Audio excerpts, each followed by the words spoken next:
दासमन देखकर उनसे लक्ष्मण जी से सब कथा विस्तार से कह सुनाई। सुमित्रा जी कठोर वचनों को सुनकर ऐसी सहम गई जैसे हिरनी चारों ओर वन में आग लगा देखकर सहम जाती है।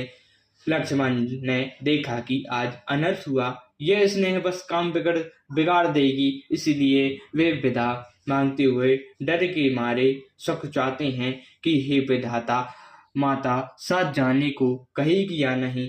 समझई सुमित्र राम सिया रामा, रूप सुशील स्वभाव सिया रामा, नप सपन्यो लख धर्यो रामा, सिर पापई दिन कुदायु सिया रामा।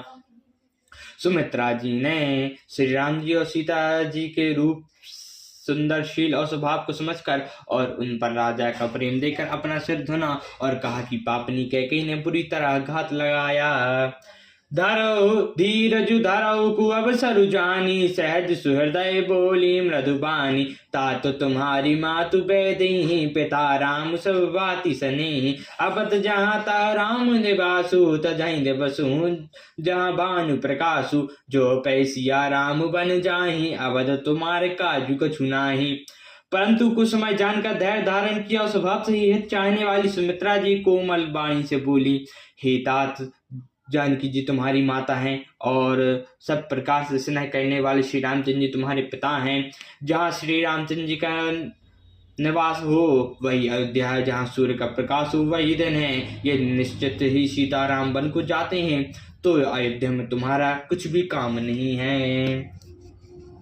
गुर पितु मातु बंधु सुरु साई, सेहु सकल प्राणी की नाई, राम प्राण प्रिय जीवन जी के, स्वार्थ रहत सखा सभी के, पूजे परम प्रिय परम जाते, सब मानई राम के नाते, अस जय जानि संग बन जाऊ, लेहु तात जग जीवन लाहू। गुरु पिता माता भाई देवता और स्वामी इन सब की सेवा प्राणों के समान करनी चाहिए। फिर श्री रामचंद्र जी तो प्राणों के भी प्रिय हैं, हृदय के जीव ही जीवन है और सभी के स्वार्थ सखा हैं। जगत में जहाँ तक पुण्य और परम प्रिय लोग हैं वे सब श्री राम जी के नाते ही मानने योग्य हैं। हृदय में ऐसा आनंद, ऐसा जानकर हे तात उनके साथ बन जाओ और जगत में जीने का लाभ उठाओ। भूरी भाग भजनु भयो रामा, मोहि समेत बल जाऊ सिया रामा, जो तुम्हारे मन छनि छलु रामा, कीन राम पद ठाऊ सिया रामा। मैं बलहारी जाती हूँ, मेरे समेत तुम बड़ी सौभाग्य के पुत्र हुए, जो तुम्हारे चित्त ने छल छोड़कर श्री रामचंद्र जी के